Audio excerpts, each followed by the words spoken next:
and welcome to Niaga Spotlight with me, Tamina Kaushi. Niaga Spotlight takes us through the week in economic analysis and future affairs.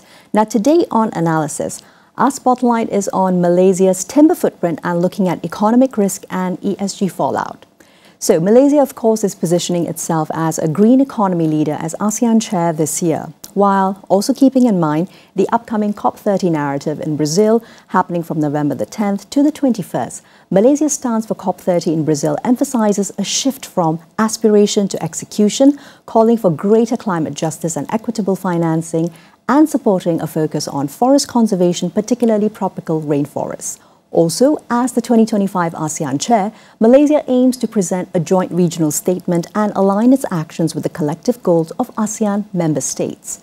Yet, a new investigative report published by Rimba Watch, climate watchdog from Malaysia, Bruno Manser Fond, Switzerland, and the Papua New Guinea Environmental Alliance shows that 97% of large-scale forest clearing licenses in Papua New Guinea are controlled by Malaysian-linked companies, driving destruction in one of the world's last intact rainforests. This is no longer just an environmental issue, it is now an economic and reputational risk that could directly impact Malaysia's access to sustainable finance, carbon markets, and global ESG credibility. Today, we go beyond the headlines to ask, what does this mean for indigenous landowners in Papua New Guinea, for our financial institutions, and for Malaysia's claim to climate leadership in ASEAN? Joining me online now are three experts at the heart of this global story. Rimba Watch Director Adam Farhan, Samuel Kime, landowner activist from Sandawan Province in Papua New Guinea, who will be with us in a few more minutes, together with Pamela Avusi, Coordinator for the Papua New Guinea Environmental Alliance, PNGEA. A very good morning to the both of you. How are you doing? Thank you so much for making time to join us this morning on Niaga Spotlight. Morning. Nice to be here. Thank you. Thanks a lot. Now, Adam, perhaps if we could dive straight into the entire context behind the report, looking at, of course, following where the money is going and quantifying the risk. Now, the new report finds that 97% of PNG's Forest Clearing Authority licenses are controlled by Malaysian-linked companies. Tell us a little bit more about this as an overview before we dive right into it even deeper. Yeah, so what we did was we mapped out the companies behind forest clearing authorities in Papua New Guinea. And to give some context to our Malaysian viewers, forest clearance authorities are Papua New Guinea's equivalent of, for example, the Ladang Hutan program in Peninsular Malaysia. It involves licenses for large-scale conversion of natural forest to agriculture. And what our analysis found is that 65 out of 67 FCAs, Forest Clearing Authority licenses, are held by companies that are controlled by either controlled by Malaysian individuals or are registered in Malaysia. Very interesting indeed. Now, it's also showing that around 2.5 million meters square of logs were exported back in 2024, and 38% of those are tied to FCAs itself. So let's map and look a little bit further at the financial plumbing then, Adam. Tell us a little bit more about looking at Malaysian listed entities, lenders, or pension exposures, which then actually becomes a central part of the discussion looking forward to what these findings are pointing towards. Right. Well, I mean, what we have done for this report is we mapped the entities behind FCAs. So we have not yet been able to conduct an analysis into specific financial flows towards these entities. But what we do know, for example, is that 60% of these FCAs are held by entities through which individuals with surnames that could link them to Sarawak's big six timber dynasties are associated with. So these timber dynasties go beyond just logging in Papua New Guinea.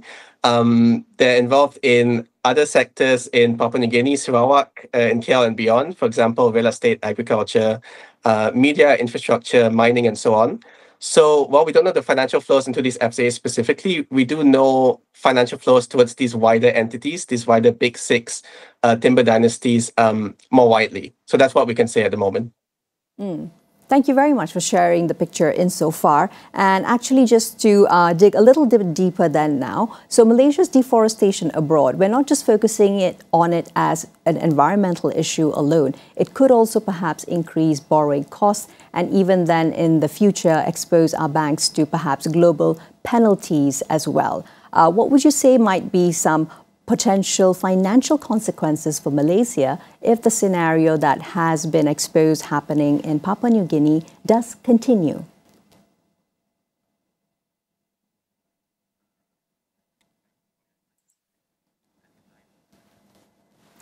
Adam, I'm just going to repeat myself for the question. Perhaps would you be able to tell us a little bit more about some potential financial consequences for Malaysia if the scenario in Papua New Guinea, as has been described by the report, continues? Yes, my apologies. I seem to have dropped off at some point when answering the previous question. So can you remind me where I dropped off? Yes, that's right. I would like you to continue on from telling us what are potential financial consequences for Malaysia when we are looking at the wider ecosystem if this sort of penalties continue. Yeah, so I mean, what I was mentioning earlier is that we are aware that these FCAs are linked to a much wider supply chain. So what I was saying was that 60% of these FCAs are held by entities, which are controlled by individuals who have surnames that could link them to Sarawak's big six timber dynasties. And these timber dynasties go beyond simply logging in Papua New Guinea. In Papua New Guinea, in Sarawak, and regionally, they hold significant investments in real estate and agriculture, in many other sectors. And so while we don't know, for example, financial flows towards FCAs specifically, we know that they are intertwined with a much larger supply chain. And we know that there's a risk associated with this supply chain of, potential links to violations of environmental laws, of money laundering, and so on. So it's much larger than FCAs when you really look at it towards the wider supply chain. Absolutely. Thanks very much for setting the stage for the further discussion. And now, in the meantime, we're also waiting for Samuel Kimei to join us. But Pamela, allow me to please move on into asking you a little more around the entire context of law as well, from an environmental harm to legal risk. So your coalition is urging cancelling of problematic FCAs. Tell us a little bit more about where this situationalism and positioning is coming from on behalf of Papua New Guineans. Thank you. Thank you. Yes, to give a bit of context to the viewers out there, Papua New Guinea itself is part of the third largest intertropical rainforest in the world, and the vulnerability to deforestation and degradation is very high, and one of them is commercial logging. And PNG also holds 7% of the world's biodiversity. And the FCA, which Adam was alluding to a bit earlier, is stipulated in the Forestry Act of Papua New Guinea. And Forest Clearing Authority is part of a concept called Special Agriculture Business Lease. So the FCAs are being given out, or the FCA permits are being given out to big corporations or logging companies for clear felling of the forest and converting it into agriculture project. That is what's in the law as being set in the Forestry Act, and it involves the three government departments in Papua New Guinea, and is the Department of Lands and Physical Planning because of the land being had to be subleased, and the Department of Agriculture and Livestock because the area is to be converted into agriculture. What's really lacking is the implementation part of it. And also, given the fact that most of the time, prior informed consent, FPIC is always being violated without proper due diligence, without proper awareness to the landowners. The FPIC process is being violated, and most of the time FCAs are being pushed, or landowners are being suppressed to air their views, and they sign off their forest for Forest Clearing Authority. And also, most of the time it ended up without any agriculture project. They are mainly interested in the logs, and once all the logs in that area are being felled and exported, then there's no agriculture project that will come up. So there's a lot of reports, and there's a lot of exposure being done. There's a lot of research done into FCAs. Therefore, FCAs poses a big risk in terms of deforestation and degradation in PNG. Thank you. Thanks very much, Pamela, for that overview that actually helps us to dig deeper and understand a little bit more about the FCA system. Would you mind also perhaps explaining as further background? Now, within Papua New Guinea, there are also the SABL, the Special Agriculture and Business League status lands, and perhaps about how the FCA system is sort of bypassing any reforms and gains that were made within this arena from the year 2013 onwards. Yes, so there was a commission of inquiry into the SABLs back in 2013, and the inquiry found out that 90% of or 95% of the SABLs are illegal. They're being issued without due diligence. Therefore, there was a call on putting a stop to new SABLs, but the FCA's the PNG Forest Authority, the government department coordinating the forest operations in the country or forestry business in the country, still goes ahead and issue the FCA. So the SABLs are being stopped, but the FCAs are still being issued with some slight amendment to the Forestry Act, and yeah, the FCAs are still being issued. And there was a moratorium in 2022, calling on putting a stop or a moratorium into FCAs in 2022. After 2022, and with the report now that is being launched, and in the report from another research and campaigns organization called the ACT now, still found out that there is still a lot of logs, big tractor volume of logs being exported after the moratorium. So there is no difference. So FCAs are becoming a big threat to landowners, losing their rights to their land, losing their rights to the forest, and missing out in terms of benefit.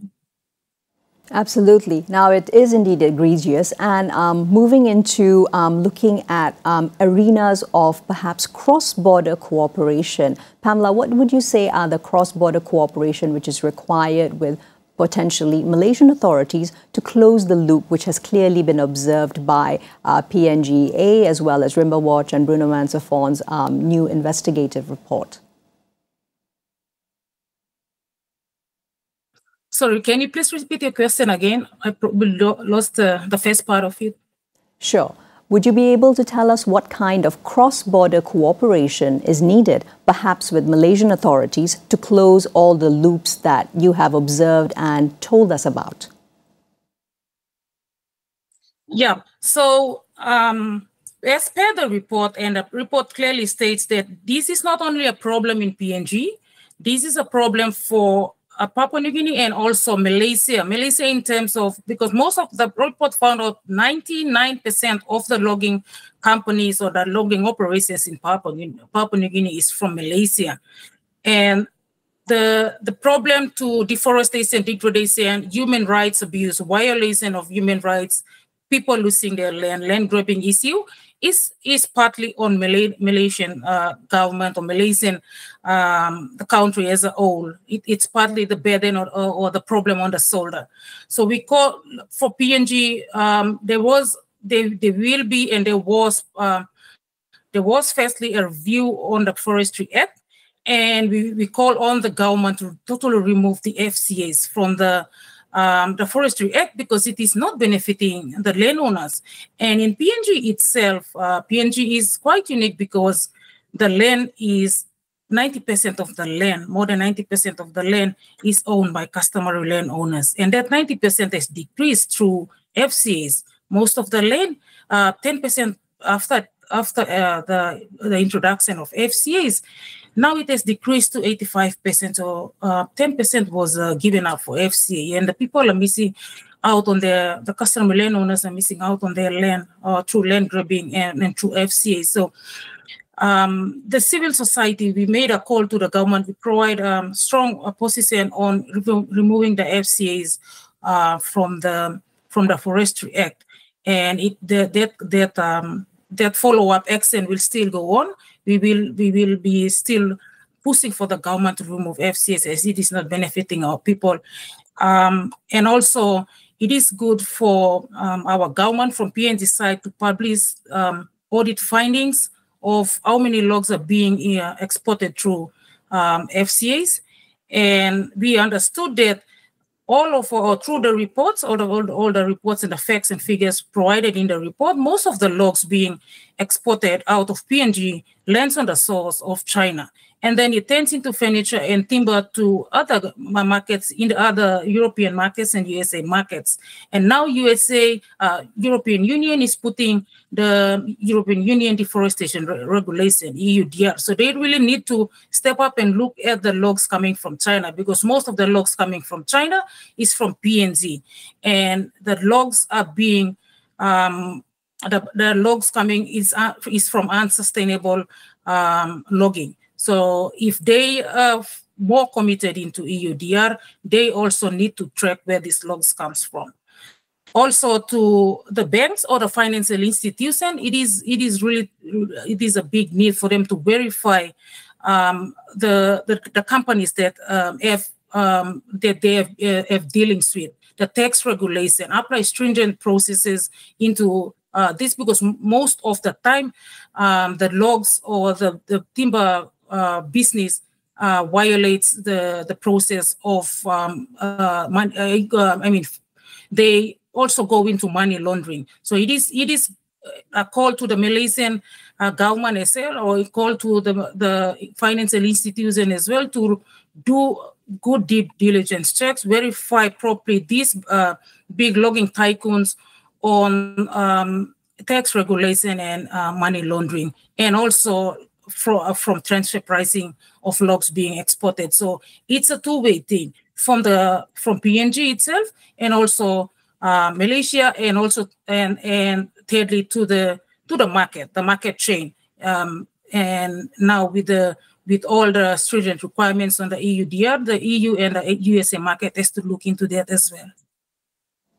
Thank you. Thank you very much for very clearly defining to us about what type of evidence happens to be suggesting that it's more than just regulatory oversight that we're looking at when it comes to the FCA, but potentially a wider governance crisis as well. Would you also perhaps recommend, Pamela, that Malaysian authorities could be cooperating with PNG in any investigations, and ought they be on legal grounds?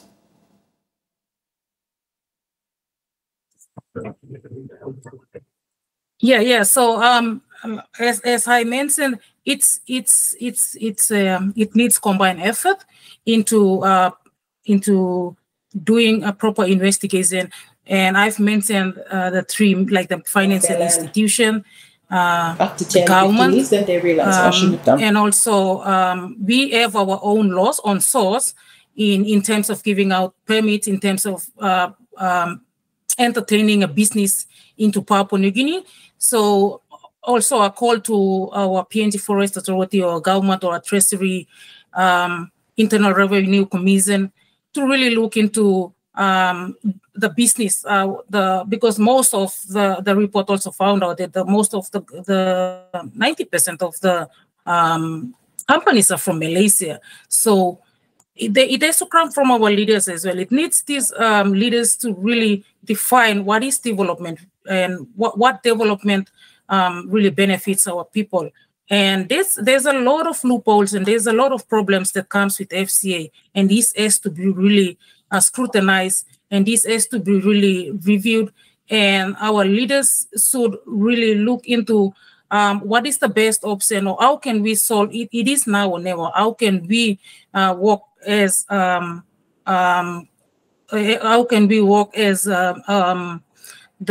as a state, and also as a and Malaysia as our state partner in terms of business? There are laws that has to be respected for Papua New Guinea, and the look at how transfer pricing is being facilitated, and look into our tax regulations. There are a lot of loopholes and there are a lot of laws that has to be tightened up. Thank you. Thanks very much for the conversation and so far, Pamela as well as Adam. We now take a brief break. We'll be right back with the rest of Niaga Spotlight, focusing, of course, on Malaysia's timber footprint, in particular looking at Papua New Guinea. Don't go anywhere. Do stay with us.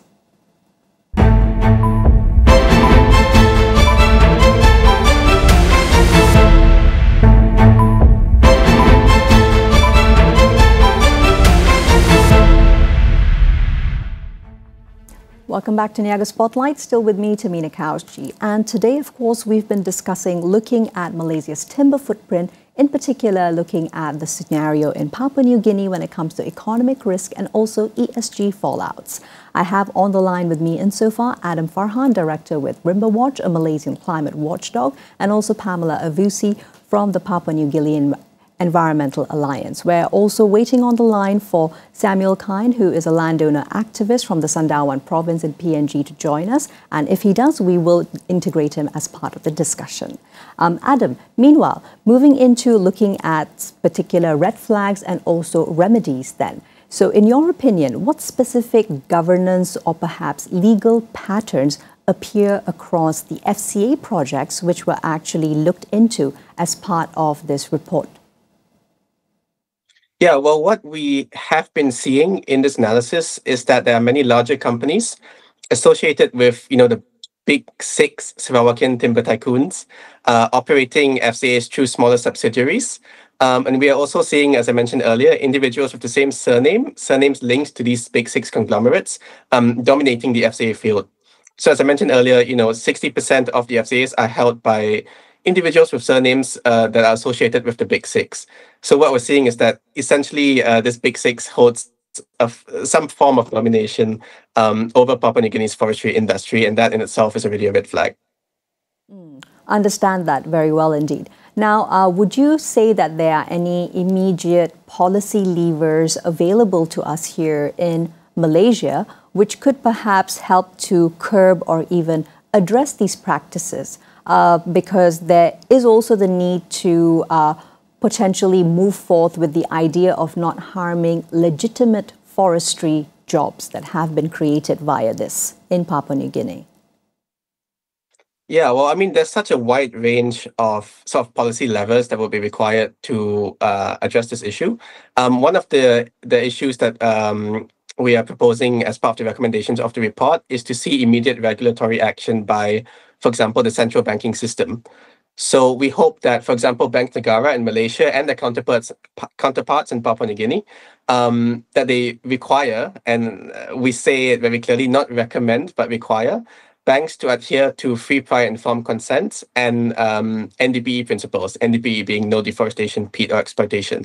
Once this requirement is set, at the institutional level, banks can concretely act on this by sort of, developing a spatial monitoring system for monitoring forest cover, where, your customer would have to provide a shapefile of a project site. And then the bank can overlay the data on the project site with spatial forest cover data in order to act on, complying with NDPE. And you'd also need to have a very strong and detailed FPIC policy, which not only outlines a broader commitment to FPIC, but also sets out specific requirements for adherence to FPIC based on international standards, for example, the United Nations Declaration on the Rights of Indigenous Peoples. Absolutely. I think you raised a couple of very interesting points over there. Could we dig a little bit deeper into free, prior, and informed, consent within the context when it comes to forestry? Because in particular, this is also an issue that travels far beyond Papua New Guinea, even for our own Malaysian indigenous forests, right? Correct. So would you be able to tell us a little bit more about that within the context of ensuring that indigenous communities are properly part of the entire conversation which is occurring even before it leads to logging or deforestation? Yes, so I mean, as Pamela mentioned earlier, in Papua New Guinea, most of the land falls under customary indigenous territory.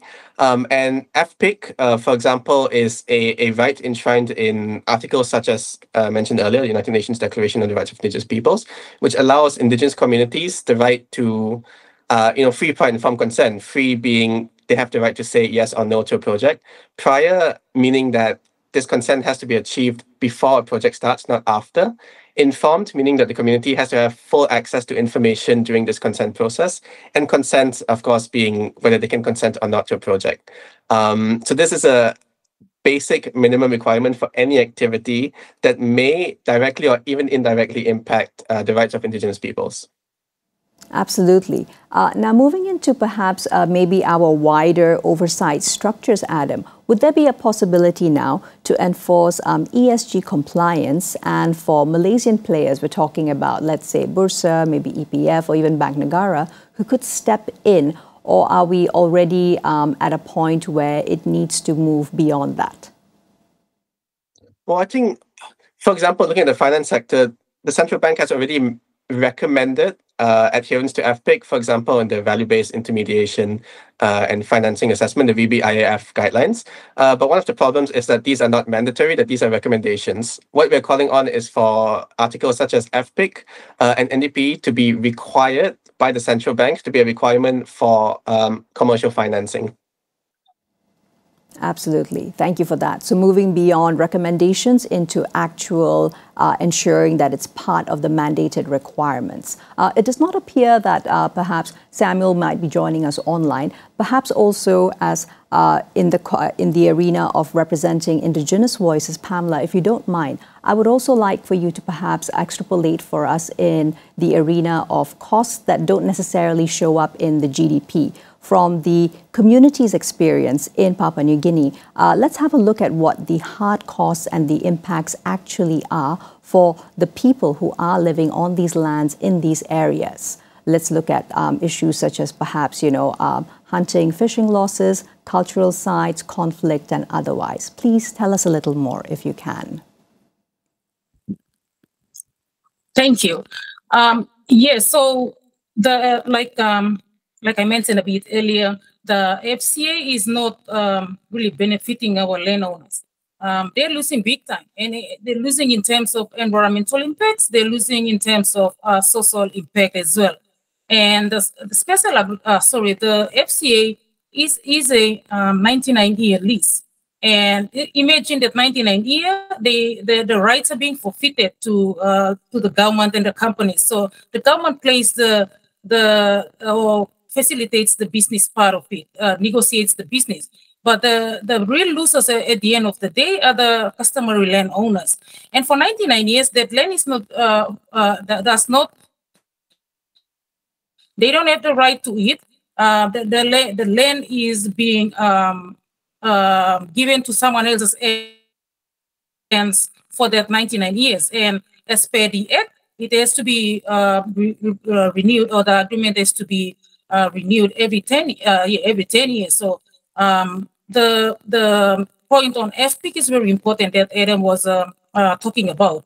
And it has to come from the landowners. And within the 10 years, you just imagine if there's those big logging tycoons, they're really interested in profit. They're really interested in making money and profit out of the forest. So within the 10 years, all the forest would be gone, or half of the forest would be gone. And they still negotiate to move on. So another thing as well is for Malaysia, or the Malaysian timber tycoons or timber cattle should acknowledge the activities in Papua New Guinea. And also, as provided in our recommendation, we also call on the Malaysian Anti-Corruption Commissions to investigate whether companies obtain concession through due diligence process or through the right process using our laws and acts, or through illicit means, or they breach laws or engage in tax and money laundering offenses. There has to be some actions taken, and these has gone from bad to worse now. And like I mentioned, the rights of our landowners are being violated. And when it comes to protesting to protect the land, there is always violation and human rights abuse. And the Legal Affairs Division in Malaysia should also accelerate the operation of or coming up with an action plan or business and human rights, addressing what they're doing overseas, or the overseas operations of Malaysian companies through, like I said, through the supply chain or the market, and should put in place strong penalties for violation. And it is really time for us or for the Malaysian government and even the PNC government to really look into this issue, which is very crucial at the moment. Absolutely. Thank you very much for actually, emphasizing a lot of these hard costs which need to be looked at in much of a cross-boundary and trans-border sort of a perspective. Pamela, would you be able to tell us a little more about some of the perhaps invisibilized impacts that are occurring for Papua New Guinea's indigenous communities due to these FCA-related deforestation? I would like to perhaps explore in particular looking at youth prospects, even perhaps women's safety or local governance strain. In your perspectives from the work that you have done on the ground, have you noted any of these soft impacts and costs that quite often may not then be documented in official environmental reports, etc.? Yes. So, we've mentioned a lot on how the communities miss out, and there are a lot of underlying issues, and there are a lot of issues not being reported. And I generally talk about social issues. Our PNG is a land of 1,000 tribes. We have our cultural system. So the cultural system are being also distorted or abused, and the social cohesion in the society. This type of development also breaks the social cohesion in PNG. And when it comes to women and youth, most of the time they missed out in terms of benefit.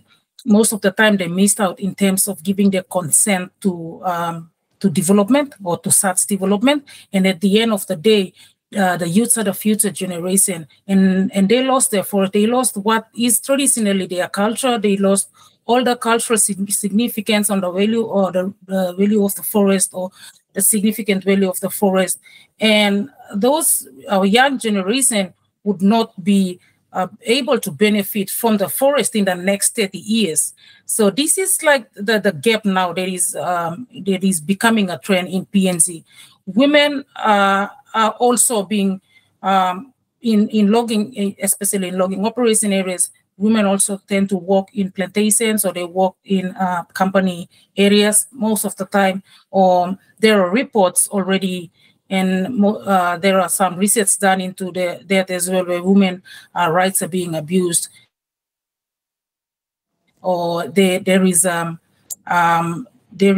violation of the Labor Act. The youths and the women are not paid properly, or the laborers are not being paid properly. So these are some impacts as well that does not really hit the headline, but it comes under, it's generalized as social impact, so to speak.